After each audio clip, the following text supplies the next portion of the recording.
दोस्तों yes bank की बात करें तो आज शानदार पॉजिटिव क्लोजिंग देखिए, जबकि बैंकिंग शेयरों में गिरावट थी और इसके पीछे वजह यह है कि इस लेवल पे काफ़ी ज़बरदस्त खरीदारी हो रही है। हमने शेयर होल्डिंग पैटर्न में देखा है जून महीने में कि यहाँ पे एफआई हो या डीआई या म्यूचुअल फंड जम के खरीदारी कर रहे हैं। सिर्फ जो शेयर कम हो रहे थे वो है रिटेल इन्वेस्टर के, बाकी सारे शेयर बड़े फंड हाउस यहाँ पे इस लेवल पे खरीदारी कर रहे हैं। और आप ये समझ ही सकते हो कि एक तरह से भ्रमित भी किया जाता है लोगों को कि यस बैंक में कुछ भी नहीं रखा है, यस बैंक की सेहत खराब हो रही है, दूसरी तरफ जम के खरीदारी भी हो रही है। अब आप ये देख ही सकते हो कि इसकी प्राइस काफ़ी समय से 17 के आसपास है और इसके पीछे वजह है लॉक इन पीरियड।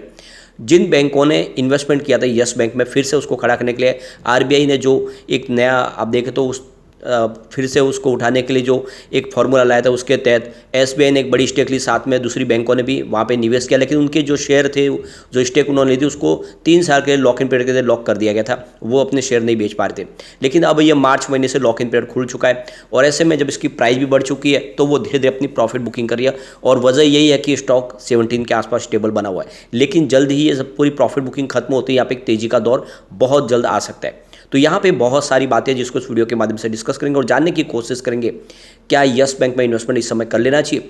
सबसे पहले अगर हम बाजार की बात करें तो आज निफ्टी 50 19,632 के स्तर पे क्लोजिंग दिया, जहाँ पे हमें 0.32% की तेजी देखने को मिली। निफ्टी बैंक की बात करें तो आप देख सकते हो कि 44,880 के स्तर पे 0.19% की गिरावट थी, तो 83 पॉइंट की गिरावट थी निफ्टी बैंक के अंदर।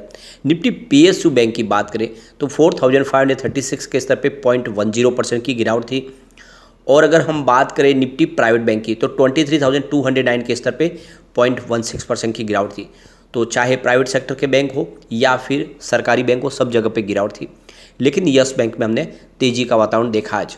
आप देख सकते हो स्टॉक की शुरुआत 16.90 पर हुई, शुरुआत पॉजिटिव हुई, क्लोजिंग कल की देख सकते हो 16.85 के आसपास थी। इंट्राडे में 16.80 भी बना, यानी कुछ समय के लिए स्टॉक आपको रेड जोन में जाता हुआ दिखाई देगा कुछ प्रॉफिट बुकिंग की वजह से, लेकिन जो हाई बना वो 17 का है, यानी फिर से 17 के स्तर को छुआ इंट्राडे में। अंत में 16.95 के आसपास क्लोजिंग में, जहाँ पे 0.59% की हमें तेजी देखने को मिली। तेजी भले ही ये कम हो, लेकिन आप देख सकते हो कि बैंकिंग शेयरों में गिरावट थी, उस हिसाब से देखें तो ये जो क्लोजिंग है काफ़ी अच्छी है। अब यहाँ पे अगर हम इसकी परफॉर्मेंस देखें तो पिछले एक साल के हिसाब से स्टॉक इस समय 10% की तेजी बता रहा है। 15 के आसपास स्टॉक था 10 अगस्त को, लेकिन अगर हम बात करें 6 मंथ की तो यहाँ पे आपको 0.59% की मामूली गिरावट देखने को मिलेगी। स्टॉक आपको 17 के आसपास दिखाई देगा। यहाँ पे 1 मंथ की भी बात करें तो वही 0.59% की गिरावट है, स्टॉक 17 के आसपास ही है। और अगर हम 5 डेज़ की भी बात करें तो आपको वही गिरावट दिखाई देगी 0.59% की।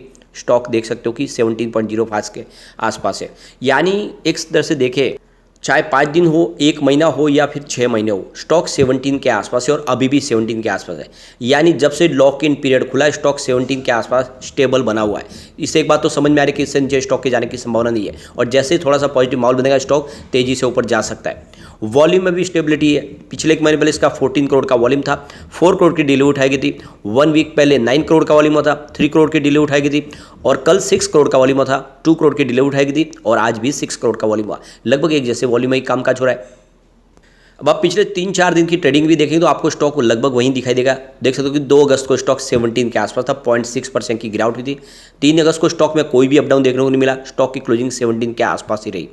4 अगस्त की बात करें स्टॉक 16.95 के आसपास है, 0.3% की गिरावट के साथ में। 7 अगस्त को स्टॉक 16.90 के आसपास आ गया, यहाँ पर भी 0.3% की गिरावट हुई। और 8 अगस्त को देख सकते हो स्टॉक 16.85 के आसपास है, 0.3% की गिरावट। तो 3 दिन से ट्रेडिंग में देख सकते हो लगातार 0.3% की मामूली गिरावट हुई और स्टॉक थोड़ा सा नीचे आता हुआ दिखा देगा, लेकिन आज फिर से स्टॉक लगभग 17 के आसपास आ गया। तो ये तो आप समझ ही सकते हो कि इसका एक बहुत मजबूत सपोर्ट है और यहाँ पे अगर आप इन्वेस्टमेंट करते हो तो आने वाले समय आपका नुकसान होने की संभावना तो बिल्कुल कम हो जाएगी, क्योंकि यहाँ से ऊपर जाने की ही संभावना, नीचे जाने की संभावना तो बहुत कम है। अब देख सकते हो कि इसके रिजल्ट में भी बहुत ही बेहतर परिणाम देखने को मिले।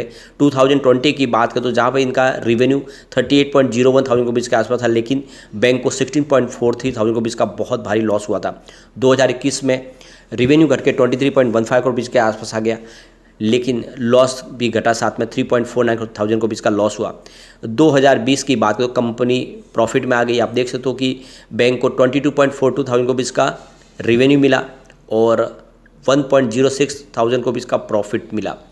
2023 की बात करें तो रेवेन्यू बढ़ के 26.83 थाउजेंड रुपये तक पहुंच गया और प्रॉफिट थोड़ा सा कम हुआ, 0.74 थाउजेंड रुपीज़ का प्रॉफिट हुआ। लेकिन पिछले 2 साल से देख लो बैंक प्रॉफिट में आ चुकी है। एक तरफ तो ब्रोकरेज हाउस है जो लगातार सेल के टारगेट थे, उनके हिसाब से 14 होना चाहिए, होता स्टॉक वैसे हो नहीं रहा है 14, लेकिन यहाँ पे दूसरी तरफ खरीदारी भी जम के की जा रही है बड़े फंड हाउस की तरफ से।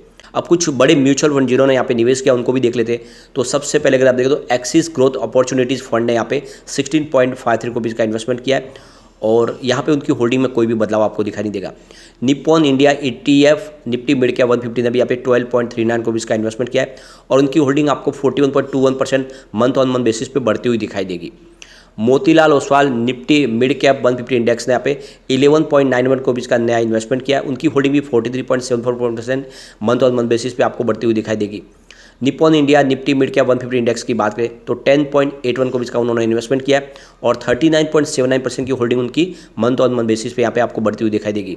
Motilal Oswal Nifty mid cap 100 ETF की बात करें तो 5.95 करोड़ रुपीज़ का उनका इन्वेस्टमेंट है और उनकी होल्डिंग 43.14% आपको मंथ ऑन मंथ बेसिस पे बढ़ती हुई दिखाई देगी।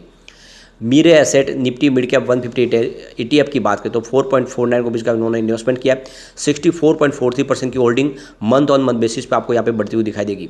ICICI Pru Nifty mid cap 150 ETF की बात करें तो 2.5 रुपीज़ का इन्वेस्टमेंट किया और उनकी holding 38.76% month on month basis पे बढ़ी है।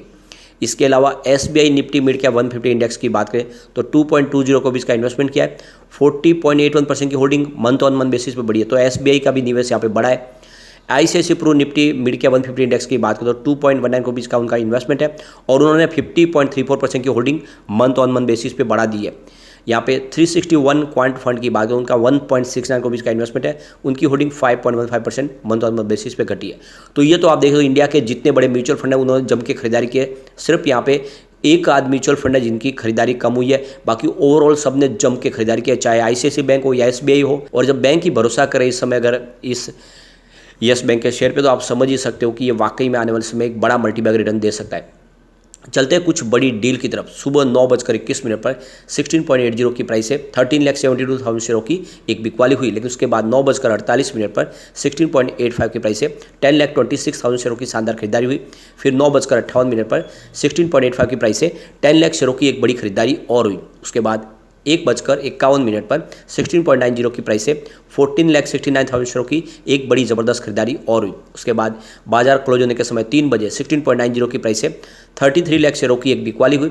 फिर 3:05 पर 16.95 की प्राइस से 14 लाख शेयरों की एक बड़ी खरीदारी और हुई। उसके बाद 3:05 उसी समय 16.90 की प्राइस से 16 लाख शेयरों की फिर से एक बिकवाली हुई। उसके बाद 3:10 पर 17 की प्राइस से 10 लाख शेयरों की एक बड़ी खरीदारी हुई और फिर 3:20 पर बाजार क्लोज होने के बिल्कुल समय 16.90 की प्राइस से 16 लाख शेयरों की एक बिकवाली हुई। तो दोनों तरफ का ये पे माहौल बना हुआ है, यानी अभी प्रॉफिट बुकिंग भी हो रही है। जो बड़े फंड हाउस जिन्होंने लॉक इन पीरियड के तहत यहाँ पे शेयर खरीदे हुए वो अपनी प्रॉफिट बुकिंग करें, लेकिन कुछ बड़े फंड हाउस ने जम के खरीदारी शुरू कर दी है और ये इशारा है कि आने वाले समय यस बैंक कमाल कर सकता है।